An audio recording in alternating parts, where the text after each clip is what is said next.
What's up, my dudes?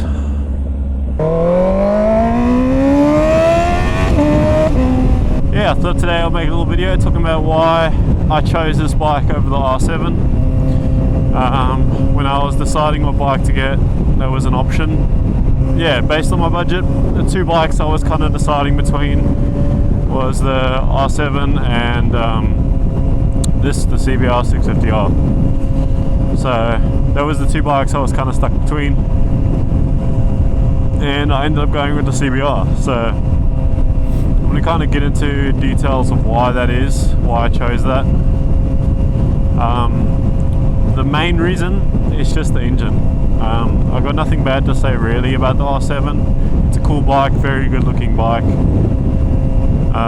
Yeah, I just ended up, I fell in love with inline 4s as a kid, and that's what I wanted, and I really wanted an inline 4, and that was the big reason. If there was an inline 4 in the R7, I probably would have went with the R7, but I personally just don't like the engine in the R7. I don't think that, to me, sounds like a sport bike engine. It just doesn't make sense.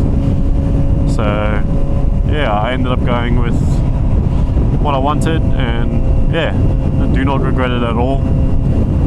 There's many pros to the R7 over the CBR, 100%, but I think the horsepower was just a bit too low, and everyone's kind of arguing, oh, but it's got more torque. I've roll raced R7s at the track many times, and that torque lasts them for less than a second, and then I'm gone, you know.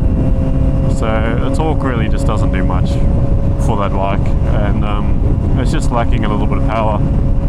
And I feel like Yamaha's kind of got this lineup, and they're always just in a category of their own, and they just don't have the power. Like their leader bike, it's the slowest leader bike. Their R9, it's slow for a 900 really. There's some bikes out there like the F3, the Street Triple, which pack a lot more power than that does.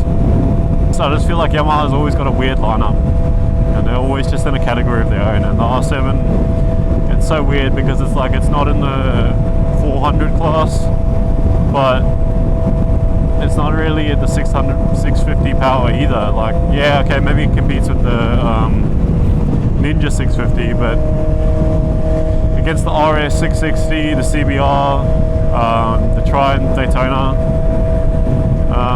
it's just lacking power. It's really weird. And yeah, that was kind of a big reason why I kind of just went off it. And being that it's so popular, I see them everywhere. And it doesn't mean that they're a bad bike or anything like that. That's great to see them everywhere, but I think I just wanted something a bit more unique. And inline 4s to me are just so iconic, so it just made sense to go with this, and I've enjoyed it. And I don't see myself ever getting an R7, if I'm being honest, not after getting this. And I've heard some people that have gone from an R7 to this, and yeah, they regret they didn't do it sooner. So yeah, I don't know, maybe the R7's just, yeah, that just wasn't my cup of tea. And here in Australia, the R7 is a little bit more expensive. Overseas, it's actually cheaper. Yeah, and it just didn't make sense to me. I think the build quality on the Honda is better. The new R7 has significantly more features, but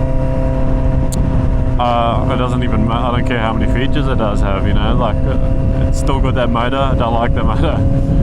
It suits an MT-07 very well, but I just don't agree with slapping motors and a bunch of different bikes. I feel like if they built a motor for that bike specifically, it would have come out a lot better. But every dealership's kind of doing this thing now where they're just spreading engines across everything, and it makes bikes compromised for that engine. And I think that's what's happened to the R7 and the R9. They should have probably made a beefier engine for the R9 or something a little bit better. And everyone has said it's just lacking something. For a sport bike, it's just lacking something. And yeah, so that was kind of like my main reasonings behind it. And I don't knock anyone that has an R7, each to their own. Everyone likes a bit of something different out of their bike, and that's cool.